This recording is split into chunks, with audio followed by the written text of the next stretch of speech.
سوره حمد که در بین سوره های قرآن بیشترین استفاده رو از طرف مسلمونا داره و قرآن با اون شروع میشه و از نظر دانشمندان اسلام با اهمیت ترین و پرفضیلت ترین سوره قرآنه و در روایات هم اومده که یک بار خوندنش در حکم خواندن 2/3 قرآنه.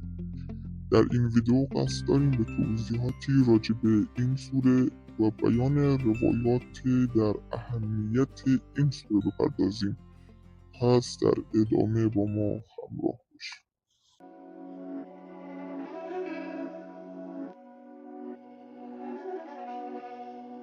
سلام به همه عزیزان تریبو مدیا. از صمیم قلب امیدوارم که هر جا که هستید موفق و شاد و سلامت باشید. از اینکه ما رو برای تماشا انتخاب کردید ممنونم. اگه از این سبک محتوا خوشتون میاد ممنون میشم کانال ما رو سابسکرایب کرده و برای حمایت بیشتر از ما لایک و کامنت فراموش نکنید. سوره حمد با 7 آیه 29 کلمه و 143 حرف اولین سوره قرآن است و دیگر نامهای اون فاتحة الکتاب، ام الکتاب، ام القرآن، کنز و مثانی است.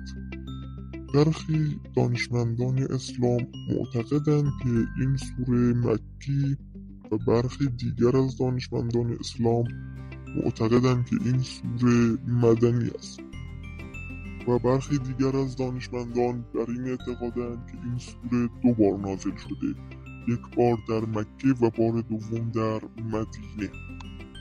شأن نزول خاصی برای این سوره ذکر نشده. فخر رازی یکی از دانشمندان اسلام معتقده که حاصل همه کتب الهی 3 موضوع: ثنای خداوند، اشتغال به خدمت و طاعت او و طلب هدایت است که همه اینها یک جا در این سوره واقع شده و حضرت رسول مکرم اسلام صلی الله علیه و آله نیز در روایتی فرموده اند که هر کس این سوره را بخواند انگار کتاب‌های انجیل، تورات، زبور و فرقان را خوانده.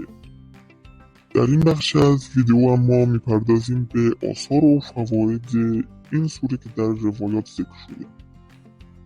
از امام علی علیه السلام نقل شده است که ایشان فرمودند هر کس میخواهد رزق و روزیش زیاد شود و از هر بنده‌ای بی‌نیاز شود و از مکر و حیله در امان باشد و به آرزوهایش برسد، فاتحة الکتاب را بخواند.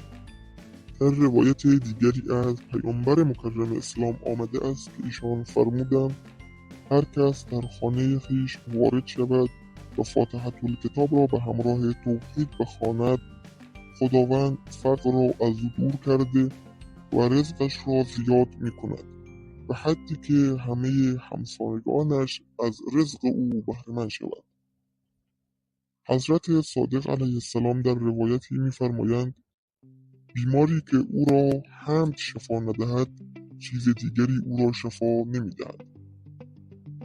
و در همین مضمون از پیامبر مکرم اسلام صلی الله علیه و آله و سلم نقل شده است که ایشان فرمودند این سوره بر هیچ دردی خوانده نمی شود مگر اینکه آن درد شفا یابد.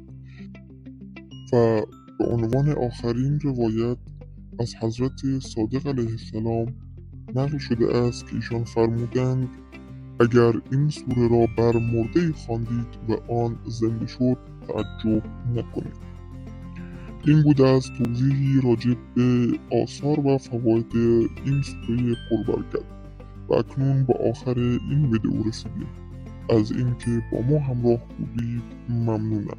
تا ویدیوی بعدی شما رو به خدای بزرگ می‌سپارم.